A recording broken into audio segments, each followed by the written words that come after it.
Welcome to the Leadership Zone. I'm your host, Sheila Walsh, Leadership Development Specialist, Coach and Researcher.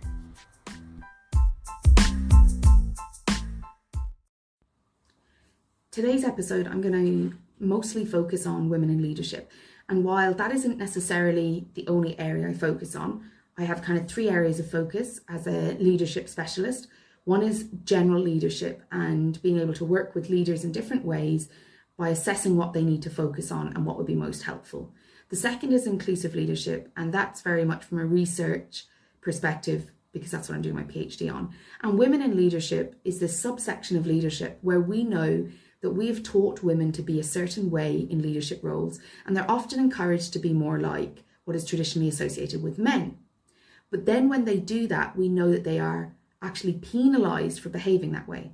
And so when I started to realise that we tell a lot of women to do a lot of things, and then the social norms, because they violate them, often come back and they have a backlash. It's called the likability dilemma, is one of the areas of it. I thought that it would be really helpful to do a specific episode on women in leadership and to talk about the upcoming programme that I'm doing with UCD's Professional Academy. Women in Leadership programme is all about acknowledging the reality of the biases women experience in leadership roles and taking those gender biases as data and information to make critical and informed decisions about. When women know what the social rules are and what the research is telling us, and they have the ability to access strategies that are evidence-based and engage in experiential processes, I have found that women become more confident, more insightful, and better able to critically analyse what is happening in their workplace and to them in their work setting. Whereas often what happens is a lot of women internalise societal expectations and backlash and then become uncertain and less confident while being told by others to be more confident. So women leading is a different thing to just being a leader and just attending a general leadership program, because general leadership programs don't always focus on the transformational element of leadership or the relational and societal influences on leadership. And the reality is that if you're a woman in a leadership role, then you need to be able to know what's happening for you in different settings. Often when I speak to women about the discrimination that may occur to them in the workplace, I have two kinds of reactions. I often have women who are really frustrated because they see all the biases and how they impact them. And then I also have the other end of the spectrum where women say, no, being a woman has no impact on my role.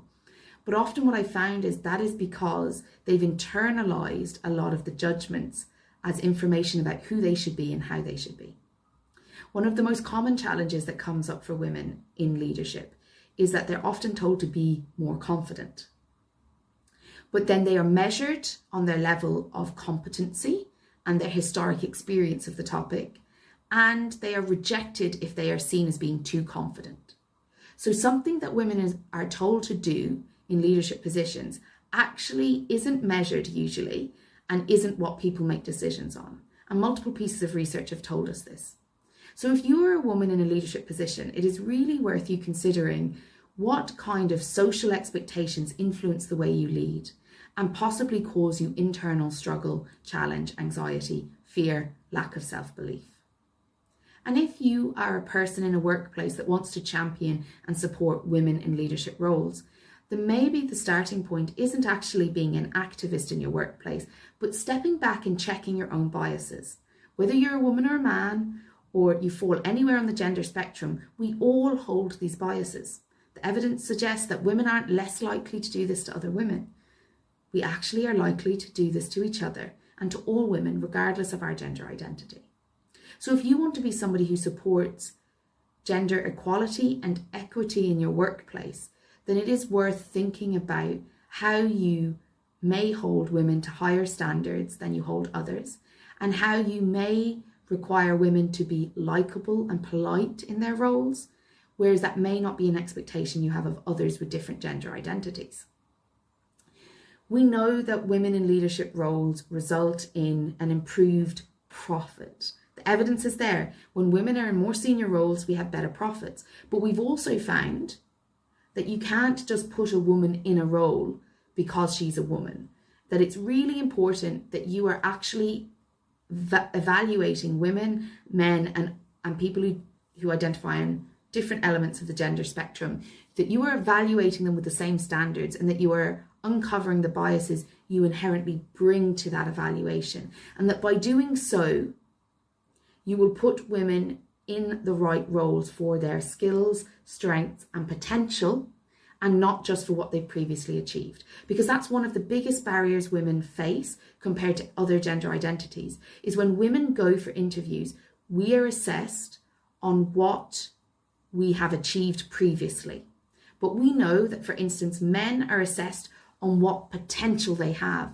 And regardless of whether you're using a competency interview or not, that bias that we trust men to be able to achieve what they say they can achieve because we have role models, many male role models who have done so, but we don't trust women to do what they say they can do. We only trust them to do what they have done previously.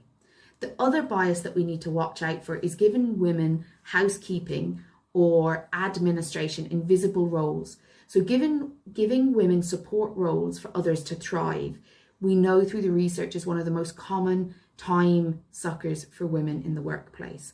And that when it comes to promotions, a lot of their support work isn't considered valuable for more senior roles, and yet absolutely supported somebody else being seen as valuable.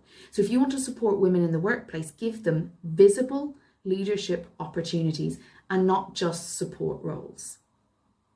If you have any curiosities or questions about women in leadership, or you're curious about how gender may impact our understanding of people at work, then please do get in contact or start a conversation with me on Twitter, Instagram, or TikTok.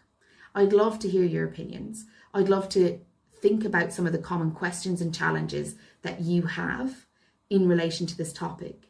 And whether you are a woman yourself or not, being an ally to other women in the workplace is absolutely essential for us to create gender equality within the workplace and equity. And whether you're a woman or not, you are not exempt from being part of the problem and part of the solution. Every one of us in society, regardless of our gender identity, can actually be part of the problem and or the solution. That's the choice you have, and that's the choice I'd like you to think about making. Do get in contact with me if you have any questions, or you want some one-on-one support with your own leadership approach, or if you'd like to have me speak to your organisation or consult or advise around gender equality within the workplace, and especially directly related to leadership roles. Thank you for listening. My name is Sheila Walsh, and it was great to have this conversation with you today.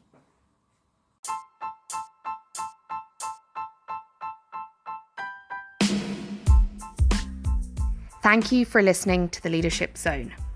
We can continue this conversation over on Twitter, and my Twitter handle is @SheilaWalsh1, or at LinkedIn, you'll find me under Sheila Walsh.